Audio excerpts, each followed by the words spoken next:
Hello and welcome back to the Princess K Talk Show, which talks about relationships, love, life, acting, script writing, memos, acting memos, relationships, love, everything and anything that has to do with entertainment. We discuss it here on this show. Now, this topic is kind of like a sequel.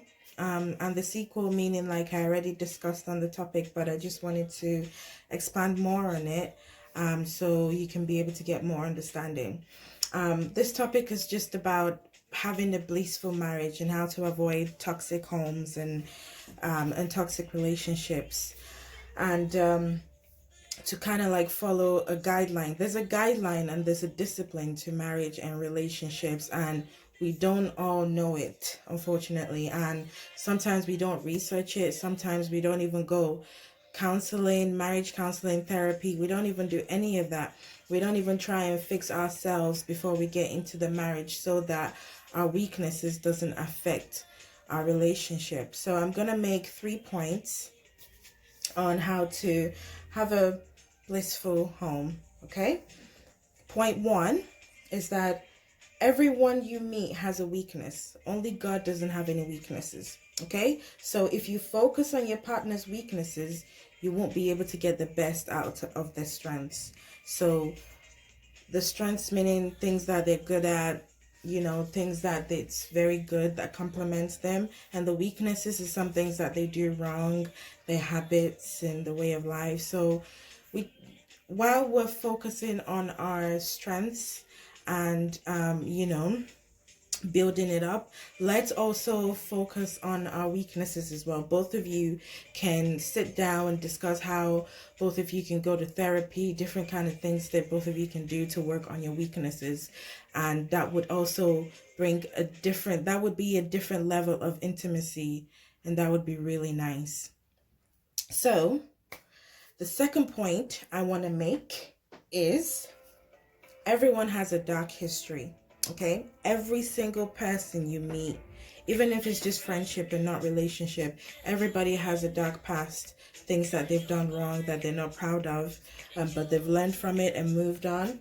And when you get married or you're thinking of getting married, don't even think about digging into someone's past, because everybody has a past. If that person or your significant other has moved on and learn from it, so should you, because you're entering a relationship with them, and the last thing you want to do is bring it up, which will blow up the relationship. It will poison the relationship, and you don't want that.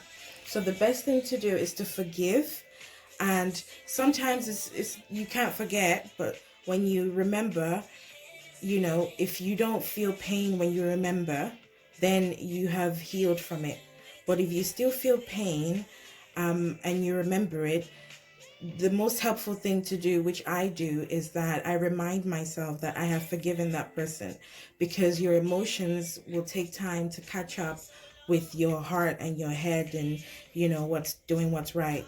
Your emotions is going to take time to catch up to it. So we need to just focus on our present, future with our partner, because nothing good comes out of digging someone's past. Nothing good. And that breaks the trust that both of you are going to have before you even start really enjoying your marriage. So it's very important to remember that. So the third point I want to make, and final point, is every marriage has its own challenges. Okay? No marriage is perfect. No matter how perfect and good they look on Instagram, I will tell you it is not perfect. People don't post their failures. They don't post where they fight.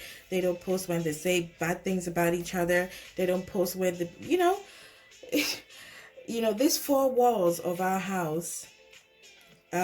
Someone said that this 4 walls of our house has, if this 4 walls had mouth, it would be able to say everything that was going on inside the house. So everything that appears perfect isn't. Okay? Marriage is not a bed of roses. Have that at the back of your mind before you get married. Okay?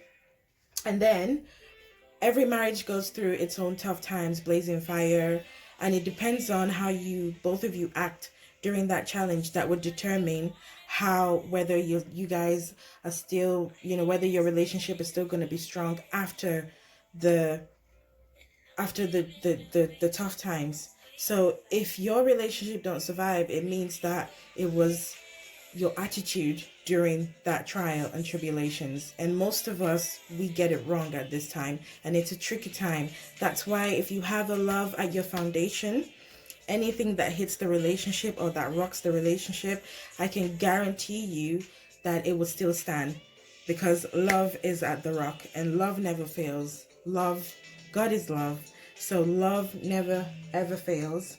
So true love takes time in itself. It develops itself in relationships, in trials. True love proves itself most when it's in trials and tribulations. That's how you know who really loves you and who really doesn't. Okay? Now, so fight for your marriage. Make up your mind that you're going to stay with your partner no matter. Make up your mind that you're going to stay with your spouse no matter what you guys go through. No matter whether he cheats on you or no matter what. Because a lot of people go into marriages now like, okay, if the worst comes to the worst, we'll divorce. No, because then you go into the marriage and you don't make that much effort. You don't fight enough because you already have it at the back of your mind. Well, if it doesn't work out, divorce is an option. No, that's not a healthy thing to go into. So if you really love your partner, it's for better and for better. So you should always have it at the back of your mind that he's human. He will disappoint you. But you have to have a forgiving heart. Okay? So that's it for today. I will come back with more points. There are more points. So I'll come back next week and we'll discuss about the rest of it. So thank you so much for watching. Don't forget to subscribe, to click the subscribe button on the below of the screen, and so you can get more lovely videos. Have a lovely day, and do stay home and stay safe, and we're gonna get through this together. Believe you me, we will. Okay, goodbye.